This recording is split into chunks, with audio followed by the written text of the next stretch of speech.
আজকে আমি টপিকটা পাঠিয়েছিলাম, আমাকে যখন বলতে বলা হয়েছিল তখন আমি তোমাদের সংবাদটা ম্যাডাম আমাদের ইমেল করেছিলাম।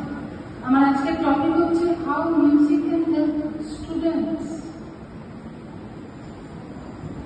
তোমরা যারা এখানে উপস্থিত আছো তোমরা সবাই স্টুডেন্ট, এবং স্টুডেন্টদের মেন কর্তব্যটা কি? মেন কেন আমরা কলেজে আসছি? পড়াশোনা করতে আসছি।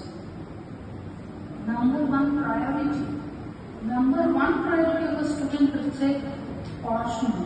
তারপরে তোমার যা ইচ্ছে তুমি করো, যা খুশি করো, কিন্তু পড়াটা কিন্তু আগে, কারণ পড়াটা তপস্যা, স্টুডেন্টের ধর্ম।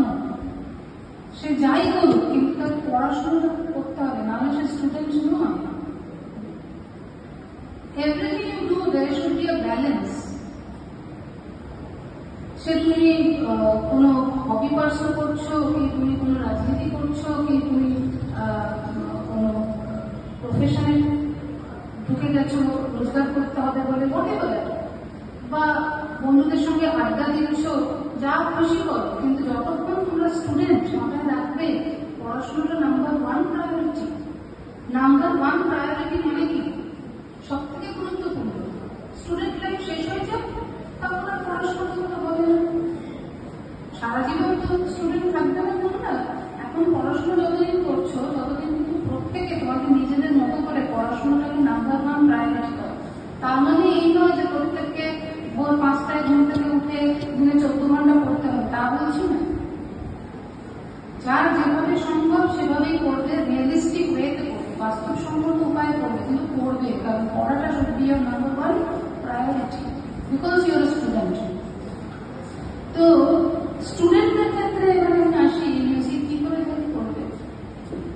একজন স্টুডেন্টের ক্ষেত্রে ভালো পড়াশোনা করতে গেলে সব থেকে গুরুত্বপূর্ণ জিনিস সেটা হচ্ছে মনোযোগ বা কনসেন্ট্রেশন। 100% কনসেন্ট্রেশন যদি কারো থাকে, অর্থাৎ পড়তে বসে শুধু তখন পড়াটাই তার ফোকাস। কিন্তু অনেকেই তোমরা দেখবে বই পড়ছো, পড়তে পড়তে থট লেভেলে বা চিন্তার জগতে ঢুকে গেলে, এবং সেখানে ভাবছো হয়তো শাহরুখ খানের ওই ফিল্মটাতে শাহরুখ খান কিরকম ডায়লগ দিচ্ছিল, বা আমার গার্লফ্রেন্ডের সঙ্গে নেক্সট দিন আমি যখন সন্ধ্যাবেলা দেখা করবো আমি কি বলবো। সো মনটা তখন পড়ার থেকে তোমাদের থট লেভেলে চলে গেল, কল্পনার জগতে চলে গেল। কল্পনা এবং বাস্তবের মধ্যে তফাৎটা নিশ্চয়ই বুঝতে পারছো। এখন বাস্তব, আমি তোমাদের সঙ্গে কথা বলছি, বাস্তব পড়ছো যখন তখন পড়ার বইটা তোমাদের কাছে বাস্তব।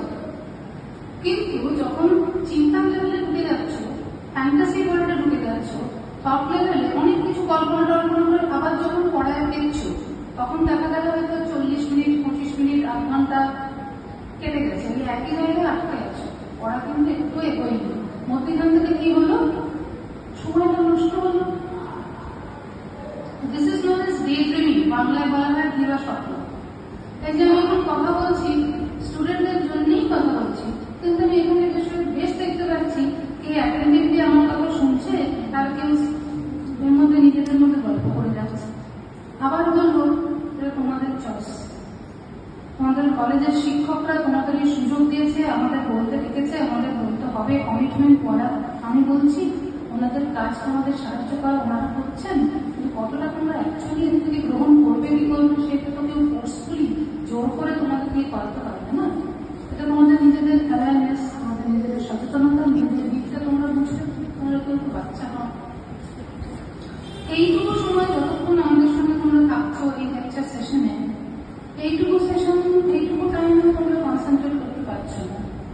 যখন বাড়িতে তোমরা পড়াশোনা করো তখন এই একই জিনিসটা হয়, দিবা স্বপ্ন বা ডে ড্রিমিংটা বেড়ে যায়। তখন কিভাবে কনসেন্ট্রেশনটা পুরো করে পড়াশোনা মাথায় ঢুকবেই কম। শুধু পড়া বলে না, যে কোনো জিনিস, সেটা